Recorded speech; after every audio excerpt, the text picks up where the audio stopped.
अस्सलाम वालेकुम नाज़रीन। ड्रामा सीरियल तेरी चौंकी आने वाली एपिसोड बहुत इंटरेस्टिंग होने वाली है। वदीमा की मां जो अपनी बेटी का गम बर्दाश्त नहीं कर पा रही, दिन ब दिन उसकी तबीयत बिगड़ती जा रही होती है। वदीमा का बाप जब घर पर आता है तो वो बेहोश हालत में पड़ी होती है। वो अपनी बीवी को हॉस्पिटल लेकर जाता है और सालार भी वहां पहुंचकर उनकी खैरियत मालूम करने के लिए आ जाता है। वदीमा की माँ जब होश में आती है तो वो सालार को अपने पास बुलाती है।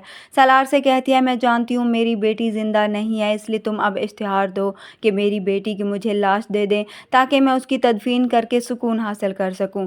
सलार तो उनकी ये बात सुनकर परेशान हो जाता है, क्योंकि सलार तो ऐसा सोचना भी नहीं चाहता कि वदीमा को कुछ हो सकता है। इसलिए वो अपनी सास से कहता है, वदीमा को कुछ नहीं होगा, आप भी मुझे ऐसी बातें ना करें, मैं वदीमा को ढूंढ कर लाऊंगा। और मेरा दिल कहता है कि वदीमा जिंदा है। सलार अब हॉस्पिटल से बाहर निकल रहा होता है तो उसे एक मशकूक आदमी दिखाई देता है। सलार उसे देखकर अपने दोस्त से कहता है, इस आदमी को मैंने अपने घर के बाहर देखा था, मुझे लगता है कि शायद ये उसी ग्रोह में से तो नहीं। तभी सालार का दोस्त उसे कहता है, क्या तुम्हें यकीन है कि वो यही था?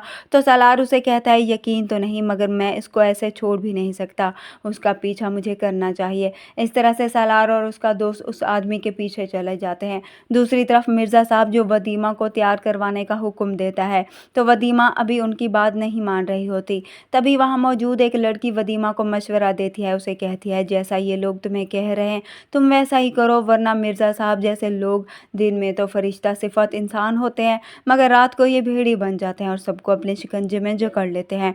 मगर वदीमा उसे कहती है, मैं उनकी बात कभी भी नहीं मानूंगी, चाहे मेरी जान ही क्यों ना चली जाए, मैं कभी भी अपने शौहर को छोड़कर इस शख्स से शादी नहीं करूंगी। उधर मिर्ज़ा साहब का फिर से उसका बुलावा आ जाता है तो वदीमा जाकर मिर्ज़ा साहब के सामने बैठ जाती है।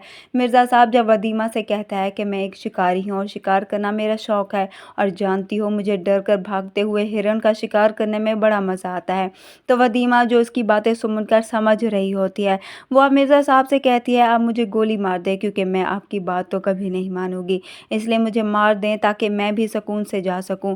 इस पर मिर्ज़ा साहब मुस्कुराता है और वदीमा से कहता है, इतनी आसानी से तो मौत भी तुम्हें नहीं मिलेगी।